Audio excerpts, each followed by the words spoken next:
每次打開我哋嘅表格都有成千萬條數據，好難睇得出我哋想要嘅重點。又想用 data visualization 嘅方式去睇清而家業務嘅走勢，但係每次都要花好多時間喺啲複雜嘅公式同埋各種畫圖。而家交俾 Copilot 做你嘅小助手，將複雜嘅數據變成可視化藍圖，一眼就睇清我哋想要嘅重點。譬如而家我哋有一個 multi-dimension 嘅銷售額數據表，想要生成一個銷售走勢圖，只要同 Copilot 講呢3個要點。第一，我哋要劃定數據同埋我哋嘅最終目標。譬如喺呢度，我哋要指明清晰我哋嘅數據範圍同埋我哋嘅最終目標。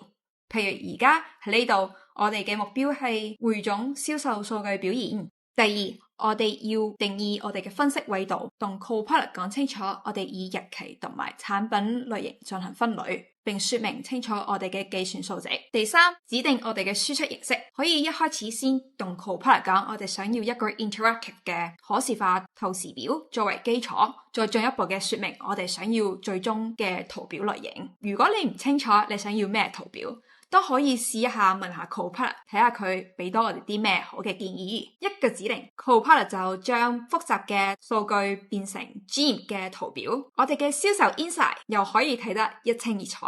你知唔知最近 Microsoft 推出咗 Watching Index 2025，有 76% 嘅香港企業家認為 AI 素養已經成為企業招募嘅基本門檻。好消息係最近 Microsoft 推出咗俾商務人士嘅 AI 技能認證線上嘅課程同埋免費嘅考試，半日就可以搞掂。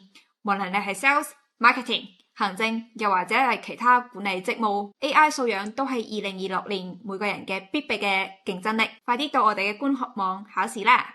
將人手操作交俾 AI， 你可以更 focus on 思考、判斷同埋做出更關鍵嘅 decision。關注我哋嘅 Copilot 打工仔日記，每一期都有一個實用嘅技巧，等我哋嘅工作輕輕鬆鬆。我哋下次見啦，拜拜。